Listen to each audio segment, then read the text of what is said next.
Hello, my name is Mandy and this is my third and final video for the community group Folks Kindful Cafe project, sharing the folklore of Shropshire. Today I'm going to talk about the spirit of the corn and corn dollies or corn tokens. I have crocheted a corn dolly and you'll find the instructions on our website www.folkcc.co.uk, and I've also made a traditional style plait from an old variety of wheat, and this kind of wheat is preferred for straw work as it's longer than the modern varieties because it has less leaf joints.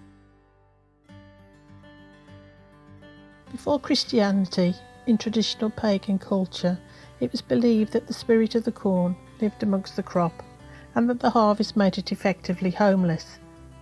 Among the customs attached to the last sheaf of the harvest were hollow shapes fashioned from the last sheaf of wheat or other cereal crops. The corn spirit would then spend the winter in this home until the corn dolly was ploughed back into the first furrow, in the hope that as a reward for keeping the corn spirit safe through the cold, dark days of winter, she would bring back a good harvest in the coming year and releasing the spirit to prosper anew. The practice of returning the grain to the soil meant that it's unusual to find really old examples still in existence. Dolly may be a corruption of the word idol, which stems from the Greek word eidolon, which means apparition or spirit. Hence, corn dolly really means spirit of the grain.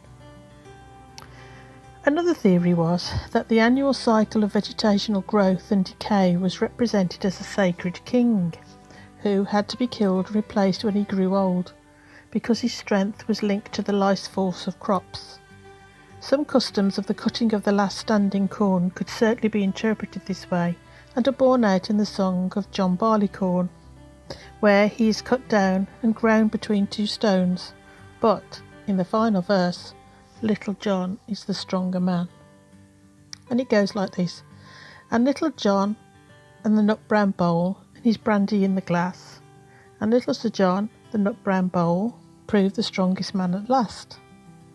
The huntsman, he cannot hunt the fox, nor loudly blow his horn, and the tinker, he can't mend the kettle or pots without a little barleycorn.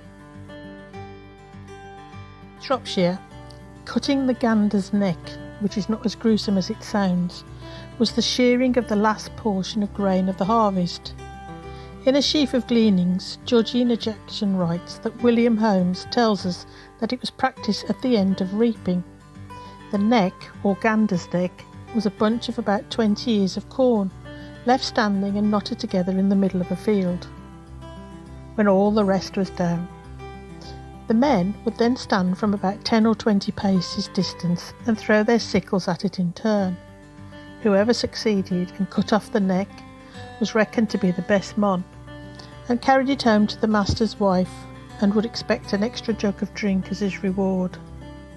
The missus was supposed to keep it in the house for good luck until the next harvest time.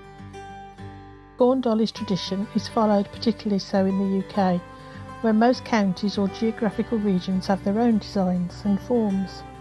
The Staffordshire knot, the Suffolk horseshoe, the Yorkshire spiral or corn drop are just a few of the ancient variations that survive today.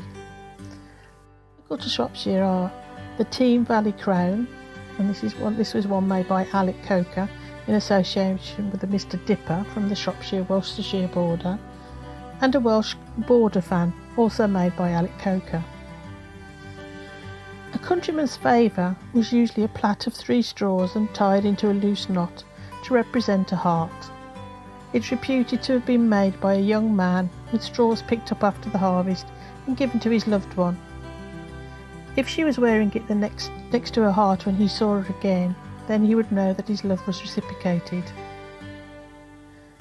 While many of them don't look like typical doll, in our sense of the word, their care and crafting are still imbibed with intent. A desire to protect the promise of the growing season.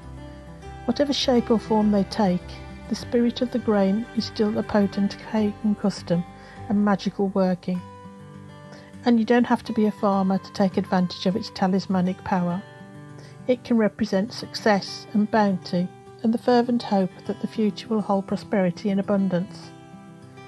So have a go at making your own corn doll. I'm sure any homeless corn spirit would welcome the sight of a straw home hanging in a wheat field for the long, cold winter to come. The Heritage Craft Association now has straw working on its endangered list, so it's an excellent time to start a new hobby to keep the tradition alive.